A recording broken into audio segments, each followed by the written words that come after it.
안녕하십니까. 5월 30일 목요일 말씀 묵상 시작하겠습니다. 민수기 8장 5절에서부터 19절까지 레위인의 정결 예식을 가지고 함께 묵상해 보도록 하겠습니다.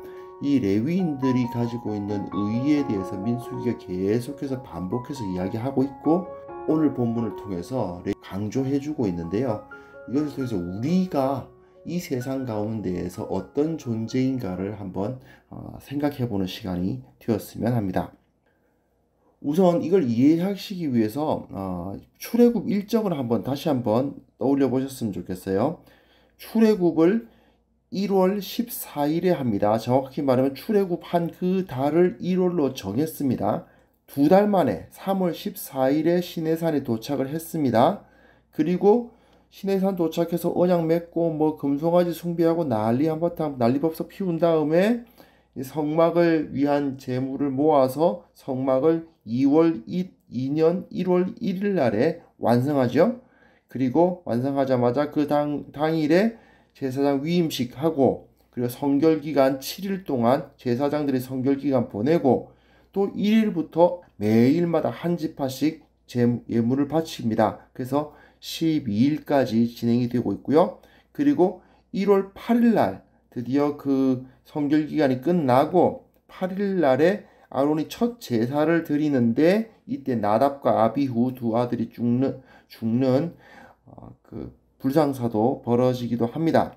자, 그리고 9장에 이제 6월달 가면 9장으로 넘어갈 텐데, 6월절을 지켜요. 만 1년이 된 거예요. 만 1년 된 그 6월절을 지키는 1월 14일 전에, 즉 1월 8일과 1월 14일 이전에 오늘 우리가 다룰 레위인들의 정결 예식이 있었을 것입니다.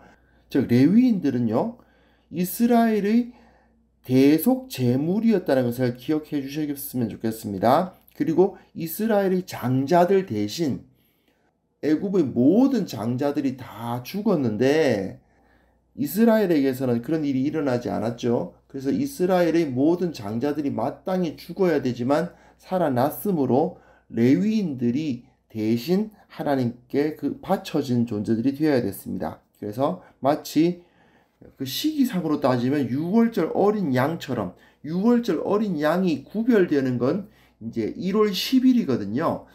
어쩌면 1월 10일 날에 의식을 했을 수도 있고요. 여하튼 마치 6월절 어린 양처럼 6월절을 눈앞에 두고 레위인들이 이제 구별되고 있음을 보게 됩니다. 여호와께서 모세에게 말씀하여 이르시되 이스라엘 자손 중에서 레위인을 데려다가 정결하게 하라. 너는 이같이 하여 그들을 정결하게 하되 그 속죄의 물을 그들에게 뿌리고 그들에게 그들의 전신을 삭도로 밀게 하고 그 의복을 빨게 하여 몸을 정결하게 하고, 또 그들에게 숫송아지 한 마리를 번제물로 기름 섞은 고운 가루를 그 소제물로 가져오게 하고, 그 외에 너는 또 숫송아지 한 마리를 속죄 제물로 가져오고. 제사장 위임식, 그러니까 레위기 8장부터 시작되는 제사장 위임식과 오늘 본문에서 제시되는 레위인들의 정결식은요, 조금 다릅니다. 용어가 달라요. 제사장에게는 거룩이라는 단어가 쓰이는데 레위인에게는 정결이라는 단어가 쓰입니다. 그리고 제사장들은 일단 그 위임식 하기 전에 몸을 씻어요. 그런데 레위인들은 속죄의 물을 뿌리라고 되어 있습니다. 그리고 제사장들은 특별한 옷을 갈아입지 않습니까? 레위인들에게는 특별한 옷이란 게 없었던 모양입니다. 그냥 자기 입은 옷을 세탁을 시킵니다. 그리고 그 의식 중에서 중요한 차이점이 있는데, 그 위임제 마지막 제물의 피를 그 제사장들이 오른쪽 귓부리와 오른쪽 엄지손가락, 오른쪽 엄지발가락에 바르는 의식이 있어요. 근데 레위인의 경우는 이게 없고 온몸의 털을 다 이제 면도, 이제 싹 그 칼로 다 밀어버리는 것을 볼 수가 있습니다. 재미있는 것은 레위기에 보시면 나병 환자가 발병을 하면 진 밖으로 나가야 되거든요. 그 진영 밖에서 나병이 다 나았습니다. 나았을 때 다시 그 진영 안으로 들어올 때 뭘 해야 되냐면요, 온몸의 털도 밀어야 되고, 또 제사를 드리는데 그 속건제를 드릴 때 그 피를 오른쪽 귓부리와 엄지손가락과 엄지발가락에 다 발라요.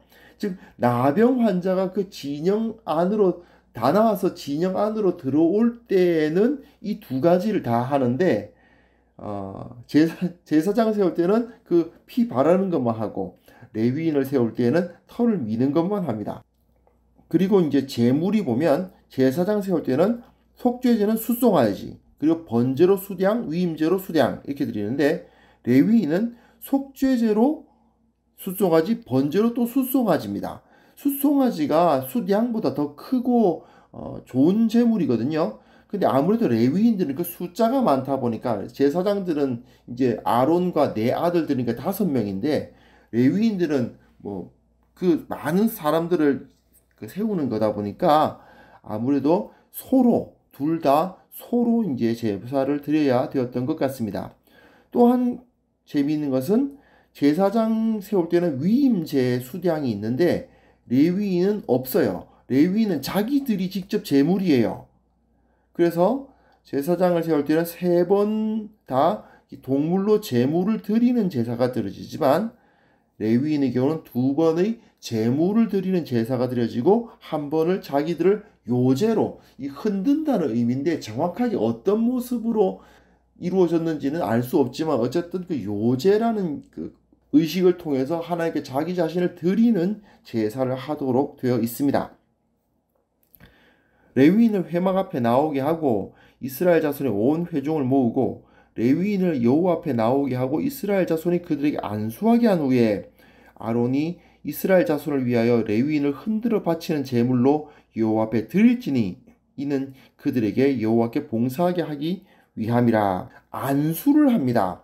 제사장 세울 때는 그 회중들이 보고만 있어요. 하지만 레위인을 세울 때는 온 이스라엘이 그들에게 안수를 하라고 되어 있는데 아니 어떻게 이게 가능하냐? 60만 대군이 어떻게 몇만 명이 되는 몇천 명이죠. 적어도 뭐 30세부터 50세 사이의 사람들만 섰다 하더라도 그 사람들을 어떻게 다 안수하겠느냐라고 하겠지만 정확하게는 우리가 알 수가 없죠. 대표자들이 나와서 안수를 받았을 수도 있고 또는 온 회중이 그들을 향해서 뭐 손을 든다든지 뭐 이런 다른 의식을 통해서 그렇게 했을 수도 있는데 여하튼 이스라엘이 이 레위인들에게 안수를 합니다. 안수를 한다는 것은 무슨 의미가 있느냐 하면 제사를 드릴 때 이 제사를 드리러 온 사람이 자기가 끌고 온 그 제물에게 안수를 하거든요. 그래서 그 제물을 잡으면 그 제물이 나 대신 죽는다는 의미란 말입니다. 즉 레위인들은 온 이스라엘을 대신하여 하나님께 흔들어 바치는 요제로 드려지는 제물, 살아있는 제물로서 사람을 이제 죽여서 바칠 수는 없으니까요. 하나님께서 아주 싫어하시는 극도로 가증히 여기시는 것이니까 그렇게는 안 되고 흔들어 바치는 제물이었다는 사실을 여기서 보여주고 있죠. 레위인으로 수송아지들의 머리에 안수하게 하고 내가 그 하나는 속죄 제물로 하나는 번제물로 여호와께 드려 레위인을 속죄하고 레위인을 아론과 그의 아들들 앞에 세워 여호와께 요제로 드릴지니라. 너는 이같이 이스라엘 자손 중에서 레위인을 구별하라. 그리하면 그들이 내게 속할 것이라. 내가 그들을 정결하게 하여 요제로 드린 후에 그들이 회막에 들어가서 봉사할 것이니라. 재미있는 것은 이들이 먼저 이스라엘로부터 안수를 받은 다음에 즉 제물이 된 다음에 다시 속죄제와 번제를 드려요. 제사장들과 마찬가지죠. 제사장들은 번제를 숫양으로 드리지만 레위인들은 숫송아지로 드립니다. 아마도 그 숫자가 많았기 때문일 겁니다. 네. 그리고 위임제가 따로 없습니다. 왜냐하면 자기 자신이 제물이기 때문입니다. 자기 자신이 제물로 바쳐진다라는 게 중요해요.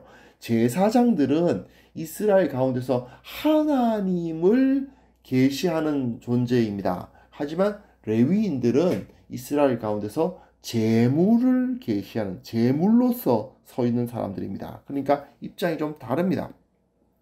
그러므로 이것만 봐도 레위인들은 자신들이 이스라엘을 대신한 제물이라는 의식을 분명하게 가지고 있었을 거라고 생각할 수 있습니다.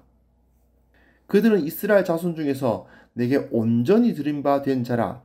이스라엘 자손 중 모든 초태생 곧 모든 처음 태어난 자 대신 내가 그들을 취하였나니 이스라엘 자손 중에 처음 태어난 것은 사람이든지 짐승이든지 다 내게 속하였음은 내가 애굽 땅에서 모든 처음 태어난 자를 치던 날에 그들을 내게 구별하였음이라. 이러므로 내가 이스라엘 자손 중 모든 처음 태어난 자 대신 레위인을 취하였느니라. 이 사람들은 온전히 드림받은 자들이에요. 온전히 드림받은 자, 이 말이 온전히 드렸다, 이 말 느타님인데, 히브리어로요. 느타님인데, 그 나타나는 게 이제 준다는 뜻이에요. 근데 느타님, 주어진 자들, 뭐 이런 뜻이에요. 근데 주어진 자들, 히브리어에서는 그 강조할 때 두 번 반복을 하거든요. 그러니까 느타님 완전히 드렸다. 저희들은 완전히 드려진 사람이다. 절대로 너희들이 어떻게 건드릴 수가 없다. 온전히 하나님의 것이다 라는 것을 강조하는 거죠. 19절 보겠습니다. 내가 이스라엘 자손 중에서 레위인을 취하여 그들을 아론과 그의 아들들에게 주어 그들로 회막에서 이스라엘 자손을 대신하여 봉사하게 하며 또 이스라엘 자손을 위하여 속죄하게 하였나니 이는 이스라엘 자손이 성소에 가까이 할 때에 그들 중에 재앙이 없게 하려 하였음이니라.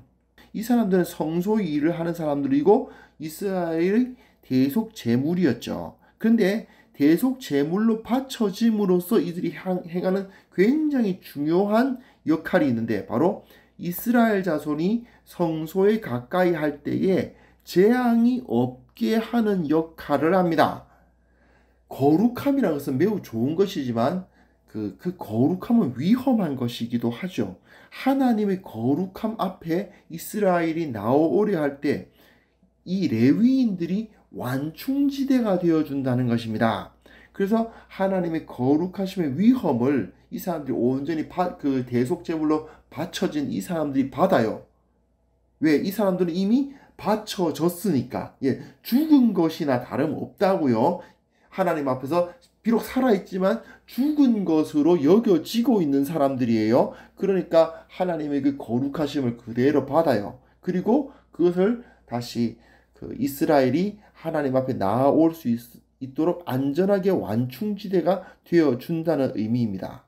자, 제물로서 안수받은 레위인은 이스라엘에 의해서 안수를 받은 사람들이었다는 것을 기억해야 됩니다. 대신 바쳐졌어요. 그러니까 대신 죽은 것이나 다름이 없어요. 그래서 이스라엘은 레위인이 자기들을 대신하여 죽은 것이나 다름없는 존재가 되었음을 인정해야 되었습니다.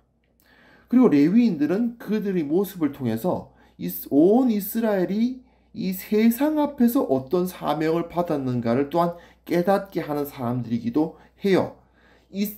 레위인이 이스라엘들 가운데 바쳐진 존재였다면 이스라엘은 온 세상 다른 민족들 앞에서 바쳐진 존재였던 거죠. 그것을 보여주도록 그들은 사명을 받았습니다. 레위인들을 보고 이스라엘은 우리가 바로 하나님 앞에서 온 민족 가운데 바쳐진 존재, 거룩한 존재, 정결한 존재가 되었구나 하는 것을 깨닫게 되는 거죠.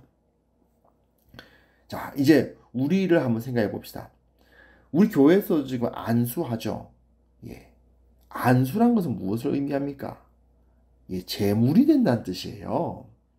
높은 데 올라간다는 뜻이 아니고 교회를 대신해서 죽는다 이 말입니다.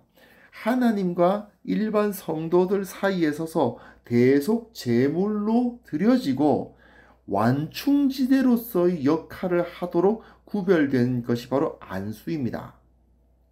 즉 교회에서 직분, 특히 장로, 안수집사 등으로 직분을 받으신 분들이 그 직분의 의미를 분명하게 아셨으면 좋겠어요. 절대로 어떤 높은 자리가 아닙니다. 대속 제물이 된다는 뜻입니다. 완충지대로서 하나님의 그 심판을 막아서는 모세가 어떻게 했습니까? 하나님께서 이 금송아지 숭배한 이스라엘을 모두 죽이고 내가 너로부터 다시 시작하겠다 할 때 모세가 그 앞에 딱 막아서가지고 이 사람들 죽이려면 나도 죽여주십시오 하는 그게 이제 완충지대, 대속제물, 그게 또 우리 주님께서 행하신 일이잖아요. 그죠? 그것을 바로 보여주는 겁니다. 안수를 받았다는 것은 그런 의미입니다. 그런데 혹시 기억하십니까? 모든 그리스도인들은 적어도 세례 받으신 분들은요, 다 안수 받으셨어요. 세례 받을 때 안수 받으신 거 기억 안 나십니까? 예, 목사님이 분명히 그 머리에 손을 얹으셨습니다. 이게 무엇을 의미합니까? 세상에 대해서 안수받았다는 겁니다. 그래서 바울은 로마서 12장 1절이죠. 너희 몸을 하나님이 기뻐하시는 거룩한 산 제물로 드리라고 말씀하고 계시죠. 그래서 우리는 하나님의 이 거룩하심과 악한 이 세상 사이의 완충지대입니다. 우리 모두가 이 세상에 대해서 대속 제물로 하나님 앞에 드려졌고, 그래서 죽은 것이나 다름없는 존재가 되었고, 하나님의 거룩하심 앞에 담대히 설 수 있는 사람이 되었습니다. 우리가 하나님 앞에서 바쳐진 자로서의 역할을 감당할 때에 이 세상은 심판을 당하지 않고요.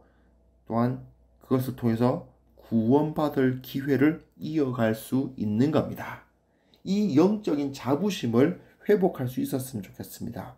내가 하나님 앞에서 안수받은 자로서 대속 제물로서의 역할, 그리고 세상과 하나님 사이의 완충지대의 역할을 감당하는 거룩한 정결한 그리스도인이라는 사실을 기억하는 우리 모두가 되었으면 합니다. 하나님 아버지, 내가 바로 서는 것이, 그리스도인이 바로 서는 것이, 교회가 바로 서는 것이 곧 이 세상이 하나님의 심판 앞에 서지 않게 하는 길이라는 사실을 다시 한번 기억하게 하여 주시고, 그 영적인 자부심을 회복하고 이 세상 가운데 거룩한 모습, 정결한 모습으로 사는 우리 모두가 되게 하여 주옵소서. 예수님의 이름으로 기도합니다. 아멘.